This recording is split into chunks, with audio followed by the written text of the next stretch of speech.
Hi friends, welcome back to my channel. Interesting వీడియోల కోసం నా ఛానల్ను సబ్స్క్రైబ్ చేసుకోండి. కలియుగ ప్రత్యక్ష దైవం శ్రీ వెంకటేశ్వరుడు. ఆ మూర్తికి కొన్ని సెకన్లు దర్శించుకోవడానికి లక్షలాది మంది భక్తులు ఎంతో ప్రయాసలకు వచ్చి స్వామివారిని దర్శించుకుంటారు. తిరుమలలో ప్రతి అడుగు ఒక చరిత్ర. స్వామి దేవాలయంలో ప్రతి అడుగు వెనుక ఎంతో విశిష్ట. స్వామి అర్చనామూర్తి రూపంలో ఎన్నో గాథలు, విశేషాలు, వింతలు ఉన్నాయి. అలాంటిదొకటి తెలుసుకుందాం.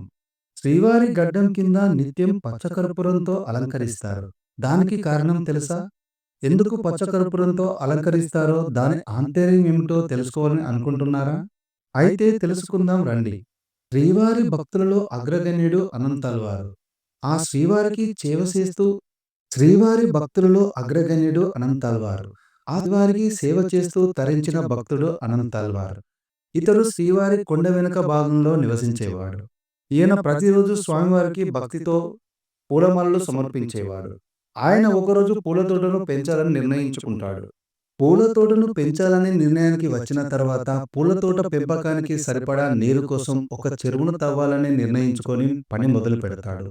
ఇతరుల సహాయం తీసుకోకుండా భార్యాభర్తలు ఇద్దరు కలిసి చెరువును తవ్వాలని నిర్ణయించుకొని ఆరంభిస్తారు.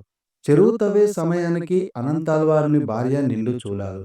అతను గడ్డపారతో మట్టిని తవ్వి ఇస్తే ఆమె గంపలోకి ఎత్తి దూరంగా పడేసేది.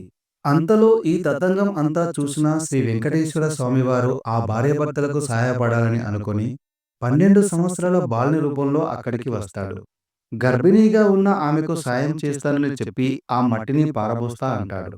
దానికి అనంతాళ్వారు ఒప్పుకోడు. కానీ అతని భార్య అంగీకరించడంతో బాలుడు ఆమెకు సహాయం చేస్తాడు. ఆమె భర్తకు తెలియకుండా మట్టి తట్టెను తీసుకెళ్లి ఇస్తే బాలుడు దూరంగా పోసి వచ్చేవాడు.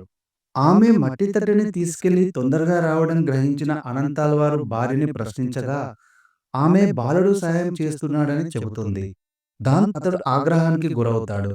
అనంతాళ్వారు కోపంతో చేతిలో ఉన్న గుణపాన్ని బాలుడి మీదకి విసురుతాడు.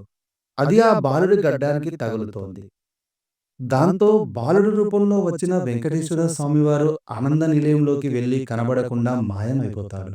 ఆలయంలో అర్చకులు స్వామివారి విగ్రహానికి గడ్డం వద్ద రక్తం కారడం చూసి ఆశ్చర్యపోయి ఆ విషయాన్ని అనంతాళ్వారుకు చెప్తారు. దాంతో కంగారుగా అతడు అక్కడికి చేరుకుంటాడు. గర్భగుడిలో ఉన్న శ్రీవారి గడ్డం నుంచి రక్తం కారడం చూసి ఆశ్చర్యపోతాడు. తనకి సాయం చేయడానికి వచ్చిన బాలుడు సాక్షాత్తు శ్రీ వెంకటేశ్వర స్వామివారి అని గ్రహించి కన్నీళ్లతో స్వామివారిని మన్నించమని కోరుతాడు. గాయం వలన కలిగే బాధ నుండి ఉపశమనం పొందడానికి గడ్డం దగ్గర పచ్చకర్పూరం అద్దుతాడు. అప్పటి నుండి రోజు చల్లదనం కోసం గాయంపై చందనం రాసి ఆ తర్వాత పచ్చకర్పూరం పెట్టేవాడు. అప్పటి నుంచి శ్రీవారి గడ్డంపై రోజు పచ్చకర్పూరం రాయడం ఆచారంగా మారిపోయింది. శ్రీవారిని గాయపరిచిన గుణపాన్ని ఇప్పటికీ మనం మహాద్వారం దాటిన తర్వాత కుడివైపు గోడకు వేలాడుతూ ఉండడం చూడవచ్చు. అదండి స్వామివారి గడ్డం కింద పచ్చకర్పూరం గాథ. ఈసారి స్వామివారిని దర్శించుకున్నప్పుడు ఒక్కసారి ఈ గాథను గుర్తు చేసుకోండి.